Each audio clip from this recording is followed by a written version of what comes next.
What's good, guys? Film coming at you with another straight out theater reaction. I just got back from watching Eternity. This movie was pretty good. If you haven't seen the trailer, basically, Joan, Elizabeth Olsen's character, is supposed to decide who she is going to spend the rest of her eternity with. Infinity. Forever. Nothing after that. And she's got to choose between these two men, Larry and Luke. Her husband died in war. Luke, played by Callum Turner, he died in the Korean War. He was her love that she was committed to and thought she was going to spend the rest of her life with.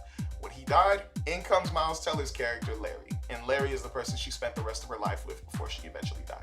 I was surprised on how good the comedy was. I was surprised on how many jokes hit, like when they did, like their timing on different things, so good. The theater was like laughing like really hard at a lot of the jokes they were saying. Kind of guidance counselors or coordinators, I guess, of the eternity or eternal life that they had.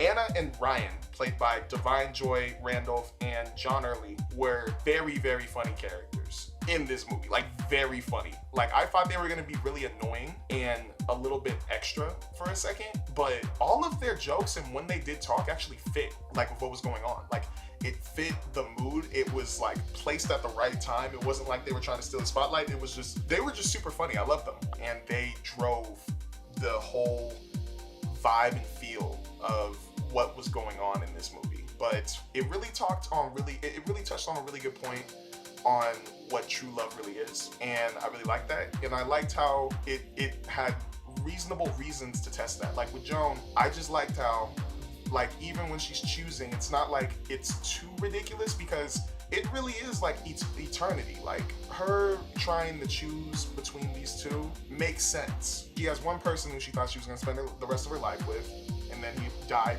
tragically as a hero. And then she has another person who she literally did spend the rest of her life with. I believe it was 67 years. And it's like, what am I supposed to do with that? Because now you have two of the most difficult options. Watching it play out in the theater was nuts.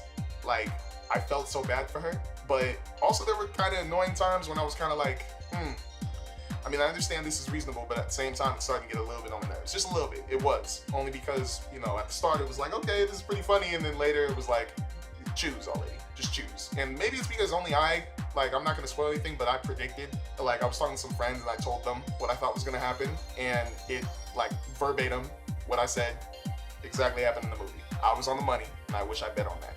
But the final ending of how everything worked out, it was kind of sweet, but it just felt a little played out to me. But once again, I still liked the idea of where the movie was going with it, and I liked how we kind of were tested on who we thought she was going to go with, who she should go with, and why it's reasonable that she chose that. But just to give my score, I'm going to give this movie a 7 out of 10. I thought I was an 8 or a 7. But then when it got to like her choosing and the process of how she's choosing, I was like, I'm gonna go with the 6-7 range. 6-7, I'm just playing. But anyways, and I think that's a good score, to be honest, for it, because it's still a very nice romantic movie, but at the same time, they get a little annoying, just a little bit for a second.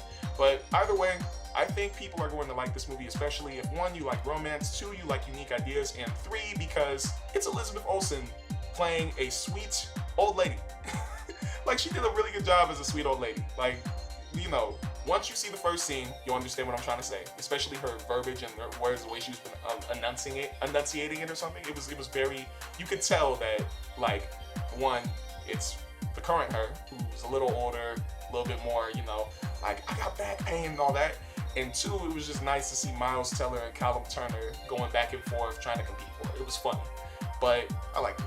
I liked it a lot. But like I said, if you guys like romance, please go see this movie. If you guys love Elizabeth Olsen, especially you Scarlet Witch fans, definitely go see the movie. Definitely, especially if you loved WandaVision. You might get a little bit of that vibe with it. Not all the magic and stuff, but you know, the TV show she did, the black and white episode, you get that vibe with this. And definitely, if you're a Miles Teller fan or a Callum Turner fan, or just even a comedy fan, please go see this movie. It was very funny, and I think you'll enjoy it. It was short, it was quick, and it was nice to watch. If you guys want to hear more, once again, we're going to have a spoiler-free review, our spoilers review on the podcast episode that's going to be coming out Friday. But either way, make sure to stay safe, drink a lot of water, and take it easy, y'all. And make sure to like, subscribe, and follow PhilmPod on Instagram, TikTok, YouTube, and Twitter. Make sure to follow us on Spotify too if you don't want to see my face. And take it easy, y'all.